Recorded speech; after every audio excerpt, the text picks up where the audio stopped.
I was having a chat the other day with someone who is very good actually at keeping in touch with me, someone who we produce the odd referral for and that sort of thing. And I think they must have a good CRM system. I haven't checked it, but I bet you he contacts me every 6 months on the dot or something. Yeah. Well, that's the point. He didn't email me to follow up. And it's old school, but he left a message. I rang back and he gave up 15 minutes of his time for a chat. He's the MD of a pretty big organisation. Probably got other things on his plate, but clearly one of the things he prioritised was you keeping in touch. Yeah, well, I'm sure there's a reason for that. So maybe a bit more self-serving than just wanting a chat. But anyway, he's in the recruitment sector, and it was good to just get a bit of a litmus sort of test, if you like, of how that sector's going at the moment. And after the great resignation of 2022, when that whole sector went absolutely crazy and everybody changed jobs, and I'm sure lots of money was made in the process. What he was saying is that this year, even worse than last year, it's getting really tough. And there are just so few good candidates out there that any candidate will be sitting on 3 or 4 really juicy offers to choose between. So if you're looking to recruit, you've really got to pull something out of the hat to be special and attract somebody. We do. What was that? I just dropped my phone for those listening and thinking, what was that noise? What was that noise? Someone's just thrown something at me. And they're hearing it everywhere. Yeah. Hard to find good people. Really good. So where have they all gone? Retired by the looks of it. I think that's probably a lot of it, isn't it? Just been reading an article in the Times about the upcoming pension time bomb that the country's upcoming. I think we've been sat on one for a while, haven't we? I guess it hasn't exploded yet, but no. Metaphorically. But yeah, no, it's pretty serious. Yeah, well, serious. They're going to have to keep putting up the pension age, surely. Can't keep funding retirees with workers if there are too many retirees, not enough workers. Yeah. So, happy days. Scary thought. Okay, good. Should we do a podcast? Should do. Cheer ourselves up. Okay.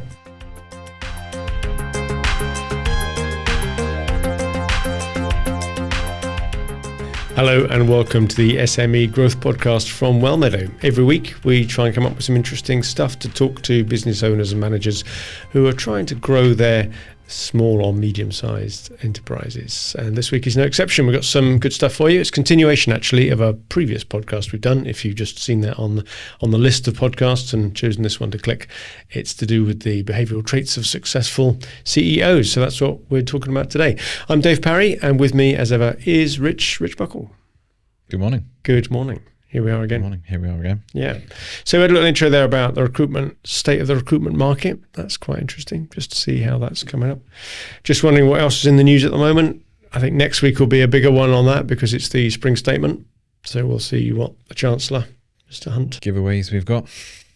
I don't think they're going to be as big a giveaway. Election giveaways. Yeah, a little bit of buying some votes. I don't know. Well, they were telegraphing big tax cuts, and I think they're now less big tax cuts. I was interested in this morning's papers. It talked about Sunak maybe abolishing the non-dom thing. You remember all the shenanigans around his wife getting caught out for that? So he's thinking, well, if my wife can't have it, then no one else can. Get rid of that. See what happens with that sort of thing. So yeah, we'll save a bit more of our update on news for next week. But we'll probably have some more data through as well, the forecasts coming up from the OBR whenever they do that, don't we? So today is episode 59, but for listeners who haven't listened to it yet, it might be worth casting back and listening to episode 54 as well, because we did that based on some research of what were the 10 most common behaviours of successful CEOs. So that was quite interesting. We went through the first 5 of the 10, didn't we? That filled our time available on that slot. And it was quite well received as well. I think we've had quite a bit of feedback on that from quite a few people. Yeah, good. Shared around. So we thought, well, let's carry on. Let's do the second 5, numbers 6 to 10. I don't think they were in order, but as you mentioned earlier on, the first 5 were perhaps easier to talk about, the more obvious ones perhaps. So these other ones, I'm not saying they're entirely non-obvious, but it's interesting to reflect on them. Were they not ranked in order of the amount of research done on them or something? So I think you're right. So yeah, that may well have. So maybe the more obvious.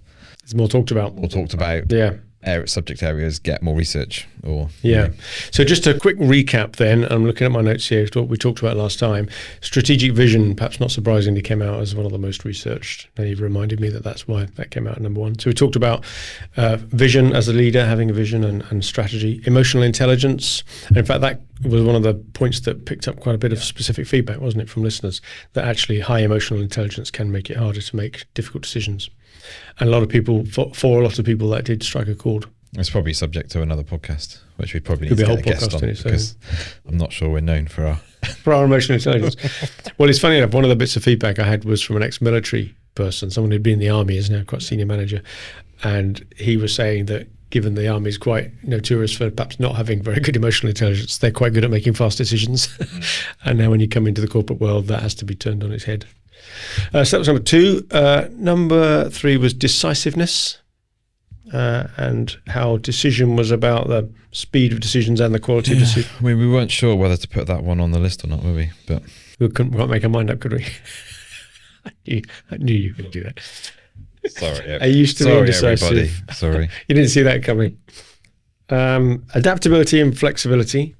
We talked about that and how that's important. And then strong communication skills, and we finished on that. It was quite a big topic, wasn't it? And we talked there about the three different sets of stakeholders you've got, of shareholders, employees and customers. And if you tried to please them all individually, you'd go bust, but you have to try and get that happy medium of upsetting them all equally. So that's a strong communication skill set required. So there you go. That's an absolutely whistle-stop tour of what last podcast was about in episode 54.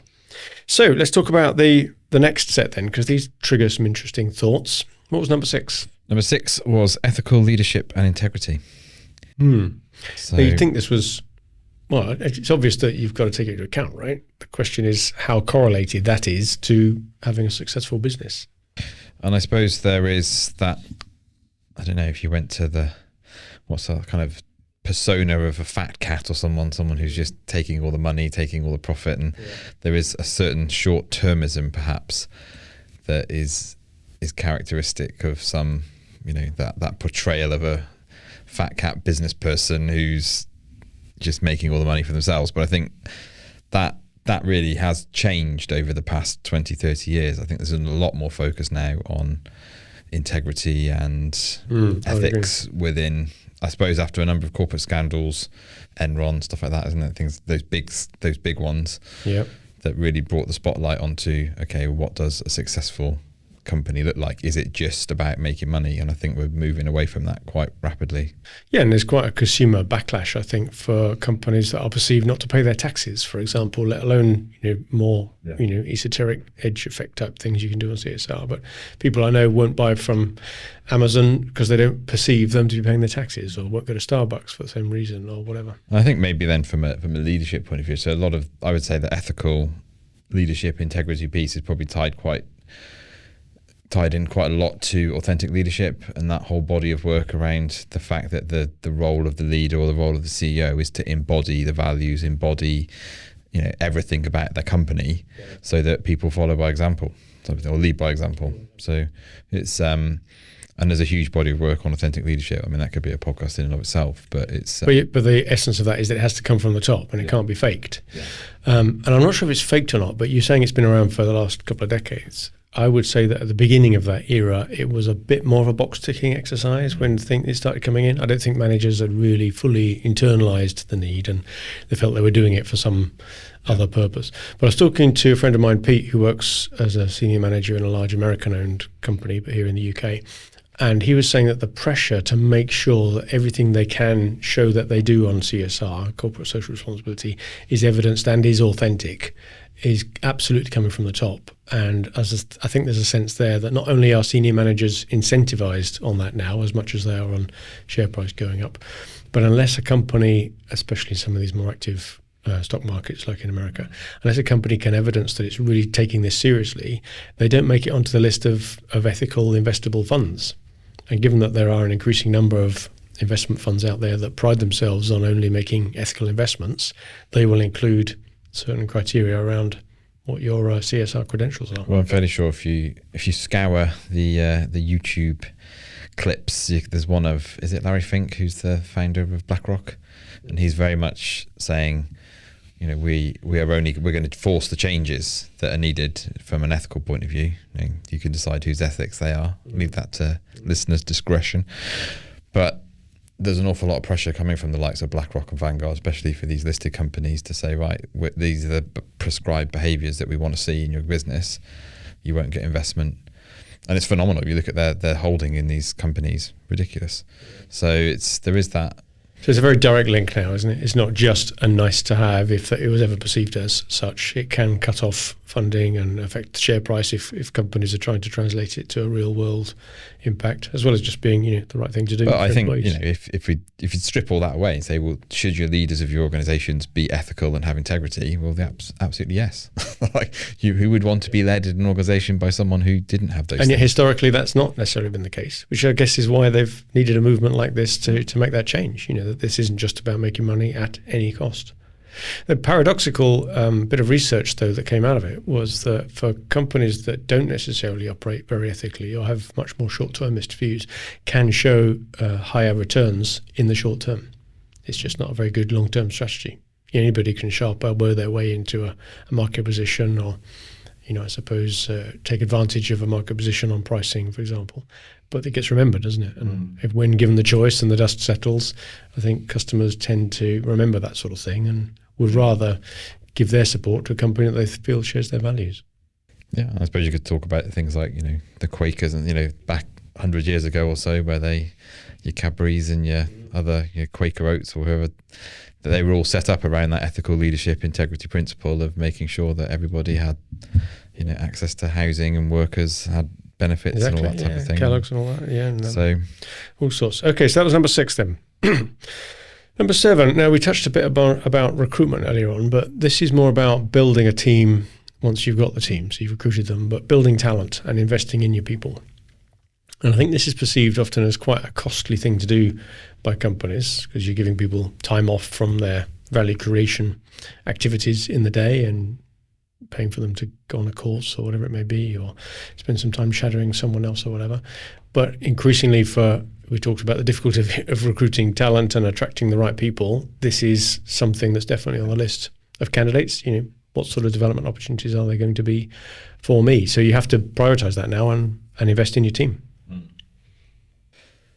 Yeah. Well, if you had something to add on that. I have something to add on that. Said it all, really. No, I was thinking, it's about, I was listening to somebody at a talk on Saturday talking about this type of thing, about who do you invest in? And he gave a little example from the Bible, actually, where you've got Moses who's looking after all of the Israelites, and it's too much. So his father-in-law says to him, look, you've got people here who can manage 10 people, you've got people who can manage 100, and you've got people who can manage 1,000. You've got to get them in the right position. I thought that's quite interesting, because not everybody can manage 1,000 people, but they might be able to manage 10. But from a leadership point of view, you probably want to deal with the 10 people that can manage 1,000, and that's your team, and that's what you've got to focus on, rather than trying to do everybody. So it's I guess that was quite an interesting perspective to say, you've got to get the right people in the right places, and then it makes your job a lot easier.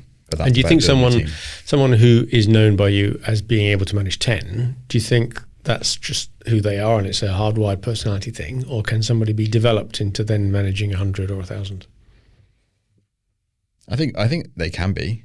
I think some people are hardwired for 10, 100 or 1. But some of it is around character, isn't it? And some of it is around gifting. So it's like, what have you got in terms of, some people you can see you might be able to manage 10, but you're quite young. Yeah. And actually you can see in that person, if they were actually let loose on 100 or 1,000, but you just need a bit of grey hair and experience and a few scars to get you there. So, but a year of life doesn't necessarily equate to a year of experience, does it? No. And we know people who are 40 that are less. There's a character we know that we had a client recently who was 26 or something. It was the most astonishing person. I'm talking about tremendous capability and good luck to him. He was destined clearly for great things and had more experience in his. I think he'd gone into an apprenticeship, hadn't he? So he'd probably been working for 8 years by the time he was 26. More experience he'd crammed into his 8 years than some people when they retire. Yeah. And good on him. So it's not about age; it's about how well you use your time. Yeah. Yeah, that's interesting. And I was talking to someone else the other day as well to say that really your key job as a leader is to just keep developing your team. And one of the mechanisms you could do with that is to have a much more structured one-to-one sort of process, where instead of reviewing someone's performance, which is what reviews are often seen like, take it more as a career coaching development opportunity. What have you done this week that we can talk about that maybe on reflection you can then systemize some improvements on? I think this one probably ties into the previous one we spoke about around integrity and ethical leadership, because in order to develop that team, you've got to have a degree of psychological safety, haven't you? Things like that. So that's kind of tied into that previous one. So that was number 7. Number 8? Number 8. So enough of the soft stuff. Let's get down to the numbers. Get down to the numbers, okay. The numbers, financial numbers. Financial acumen is the next. Now, I guess anyone who's leading a company probably needs to understand, which way to hold the profit and loss, right? Which way round. Well, and I suppose it's still, you think fundamental stuff, but knowing the difference between cash and profit, or knowing the difference between margin and markup. They've got some horror stories about that one. These are basic A-level business type concepts, but still I meet business owners that aren't exactly quite as clear on this as they should be. But saying that, I was having dinner a while back with a friend of mine who's sold his company, very successful, and we were talking about profit and loss and balance sheet and cash flow and stuff at the table, and he was just like, I just sell stuff for more than I buy it type of thing. I could see his wife was getting a bit worried, like should he know more about this than, but he said that I've got a finance director that deals with all this. And at that moment I thought to myself, you know what, you can try and be too clever with this. So what I think he'd done is the previous one. He'd built a team of talent around him. So right, I'm not a numbers guy. But I've got someone in the right position who knows what to do, and they take care of all of that. My job is to build this up and grow it and make sure we're just, I know that I'm selling it for more than I'm buying it. I'm making money. So, well, it's certainly a bit about knowing your place on the team.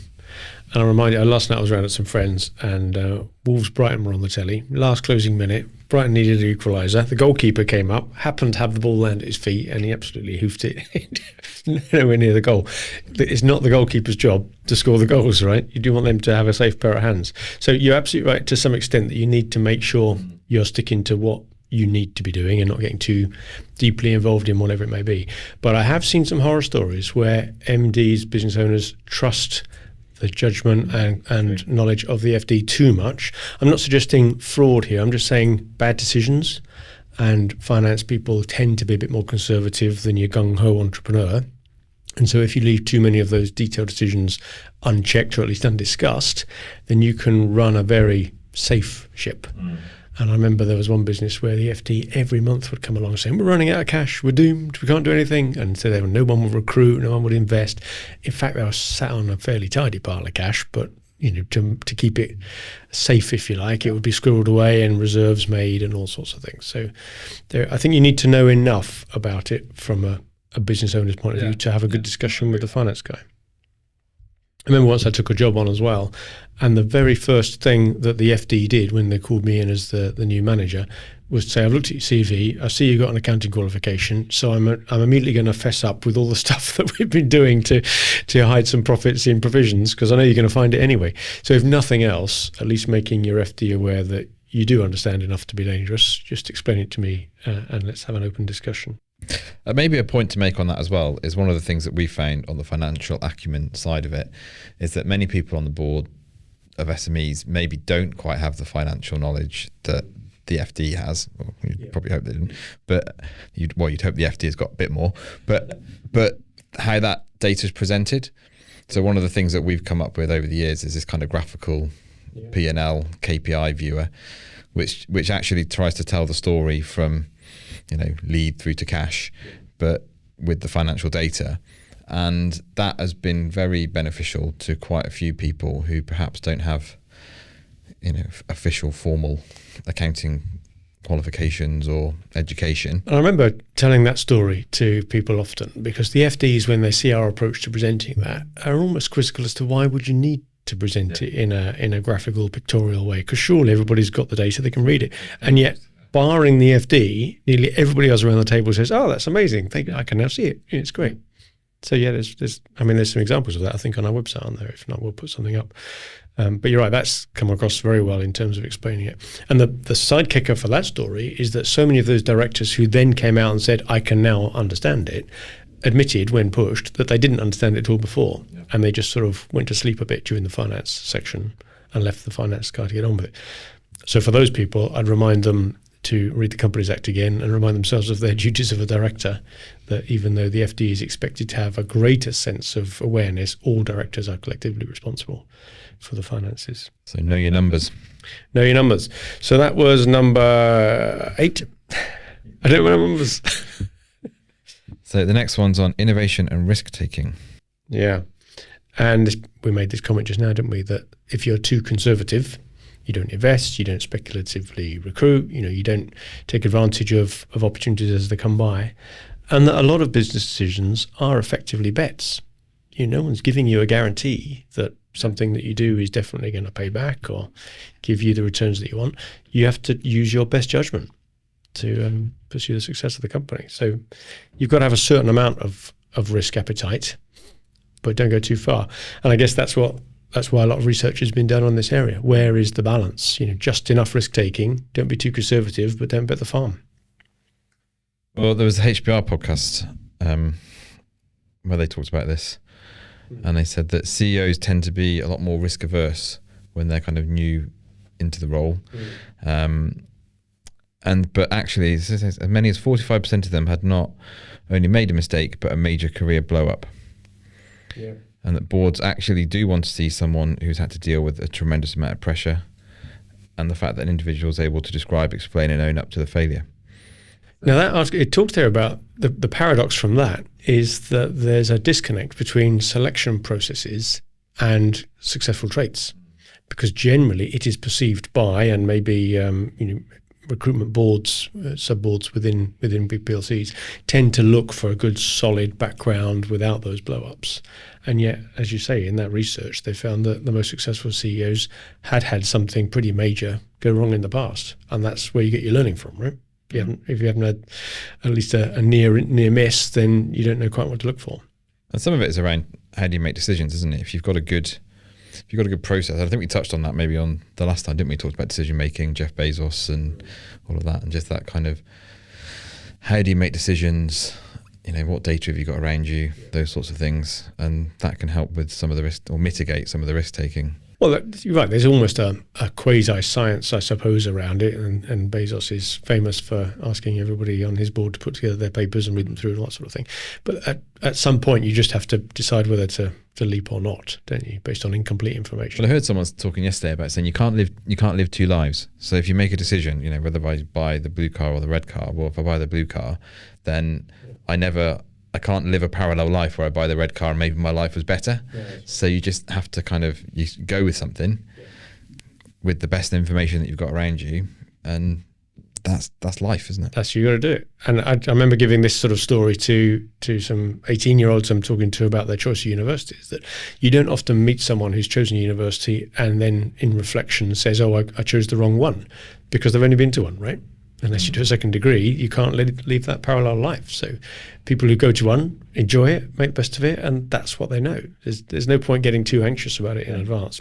Collect what information you can. Don't overthink things out of proportion to their importance, and then go with it. Lean into your decision. And I suppose the corollary for that is don't lean into your decision so much that you're then blind if circumstances change, facts change, or you understand more about it. Be prepared to change your decision. But use that mantra: when the facts change, I reserve the right to change my mind. Yeah. So there's a certain amount, it would appear, that you've got to get that balance right on risk taking, and maybe that's where a diverse board helps quite a lot. So don't get rid of all the black hat thinkers out of the room. Don't get rid of the pessimists, because as an optimist or an entrepreneur, they're inconvenient for you and they're always giving you the downside of things. Remember that they have a point that you have to process. You could still choose an option which they wouldn't be entirely happy with, but embrace the fact that they're giving you a perspective which might actually make a better all-round decision. I don't know if we talked about it on the last one of these, but just about that kind of strategic intent and kind of like how Napoleon used to make decisions, things like that, but just by getting all that different information sources. So it's a bit like that, isn't it? So it's not just the people around you, but just get as much information, inputs all the time.